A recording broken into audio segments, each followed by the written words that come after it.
আলাইকুম সকলকে স্বাগত জানাচ্ছি মিমিস কিচেনে। আজকে আমি আপনাদেরকে চিকেন বার্গার তৈরি করে দেখাবো। এটা খুব সহজে এবং ঘরোয়া পদ্ধতিতে তৈরি করেছি।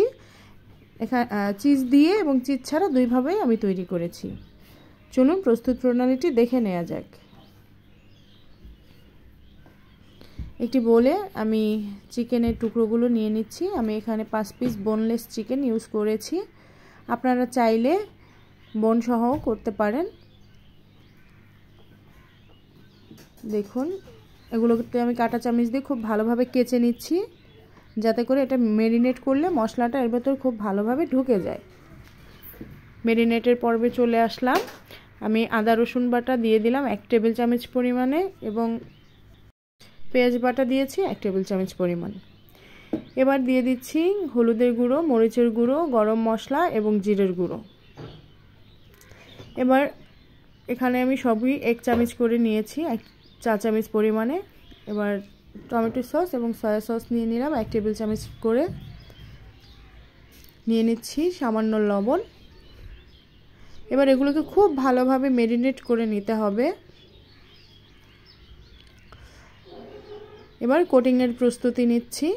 একটি ডিম ভেঙে নিলাম, এর মধ্যে দিয়ে দিচ্ছি স্বাদমতো লবণ, দিয়ে দিচ্ছি 1/3 কাপ পরিমাণে দুধ।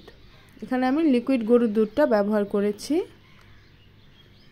এটা আমি সাইডে রেখে দিব। এবার অন্য একটি বাটিতে আমি নিয়ে নিলাম ময়দা, দিয়ে দিচ্ছি 1 টেবিল স্পুন পরিমাণে অরিগ্যানোটা মূলত আমি এখানে ব্যবহার করেছি একটা এক্সট্রা ফ্লেভারের জন্য। আপনারা চাইলে এটাকে স্কিপ করে যেতে পারেন, এটা অপশনাল। দিয়ে দিচ্ছি লবণ স্বাদমতো। এবার এটাকে আমি মিক্সচার করে পাশে রেখে দিলাম।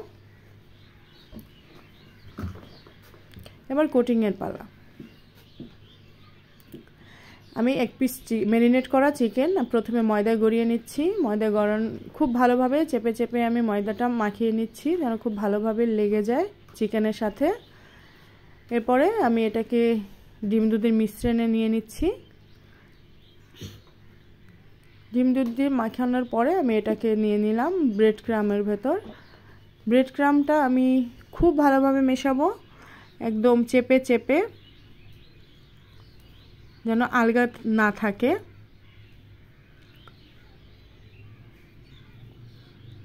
আবার একইভাবে আমি আরও একটি চিকেন ম্যারিনেট করে নিচ্ছি, কোট করে নিচ্ছি ম্যারিনেট করা চিকেনটাকে।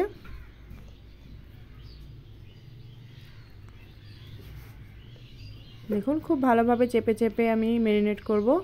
তবে হ্যাঁ, আমি একসাথে অনেকগুলো নেইনি, আমি অল্প অল্প করে ব্রেড ক্রাম ব্যবহার করেছি, যাতে করে ব্রেড ক্রাম বেঁচে গেলে সেটা আমার নষ্ট করতে না হয়।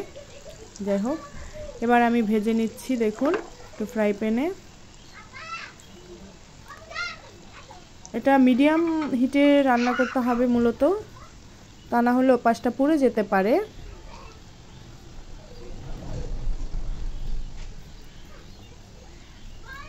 খুব সাবধানে এটাকে উল্টে দিতে হবে।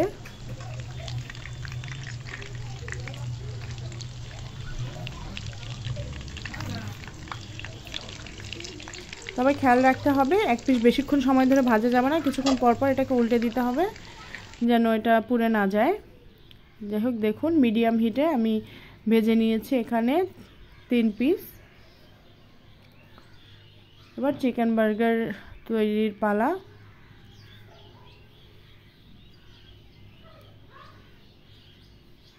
প্রথমে আমি এখানে মিশিয়ে নিচ্ছি মেয়োনিজ। আমি এখানে হোয়াইট কালারের হোমমেড মেয়োনিজটা ব্যবহার করেছি। আপনারা চাইলে আমি পরবর্তীতে আমার মেয়োনিজের রেসিপিটা দিয়ে দিব অন্য কোনো ভিডিওতে।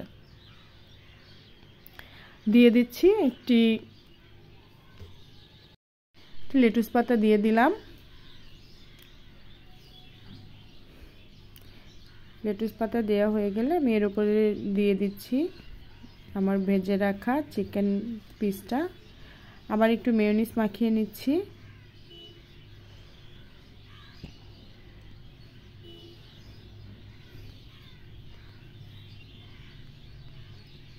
আমি 2 পিস টমেটো দিয়ে দিচ্ছি।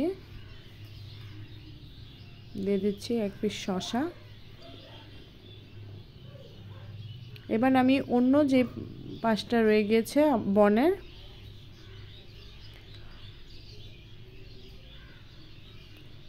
বানের অন্য পাশটা আমি মাখিয়ে দিচ্ছি বেশি পরিমাণে সস দিয়ে এটা আমি এবার ঢেকে দিচ্ছি। এটা আমি চিজ ছাড়া তৈরি করেছি।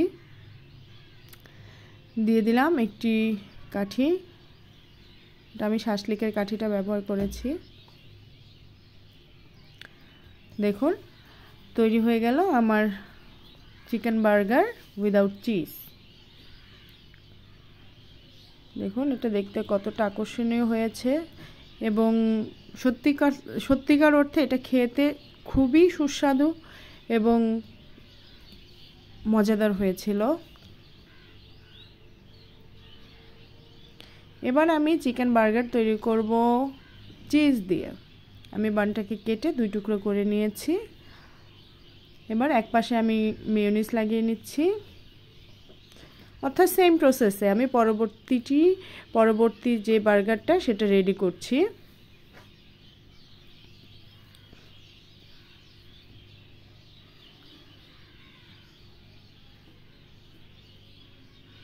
দিয়ে দিচ্ছি একটি লেটুস পাতা,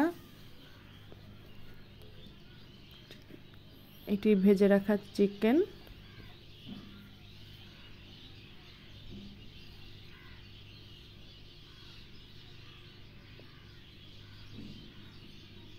দিয়ে দিচ্ছি একটি স্লাইস চিজ।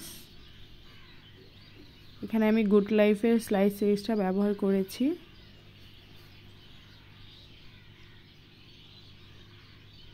দিয়ে দিচ্ছি টমেটো,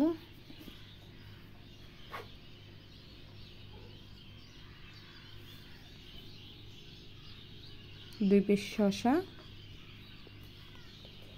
এবার অপর পাশে যেই বানটা রয়ে গিয়েছিল তাতে আমি মিশিয়ে নিব বেশ ভালো পরিমাণে টমেটো সস।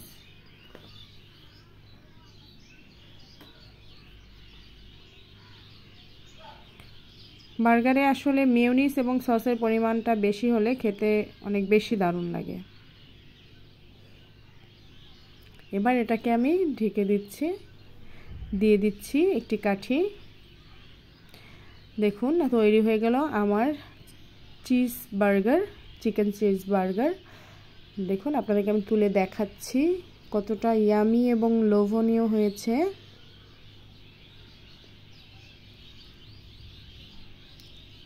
এটা খেতে এতটাই দারুণ হয়েছে, আপনারা একবার যদি বানিয়ে খান তাহলে আশা করি আমার রেসিপির কথা মনে রাখবেন। আমি অনেক কষ্ট করে আপনাদের জন্য ভিডিওটি বানাই। আপনাদের যদি ভালো লাগে তাহলে অবশ্যই লাইক কমেন্ট করবেন। বাসায় বানিয়ে কেমন হলো সেটাও অবশ্যই আমাকে কমেন্টে জানিয়ে দিবেন এবং সাবস্ক্রাইব করে পাশে থাকবেন। ধন্যবাদ সকলকে।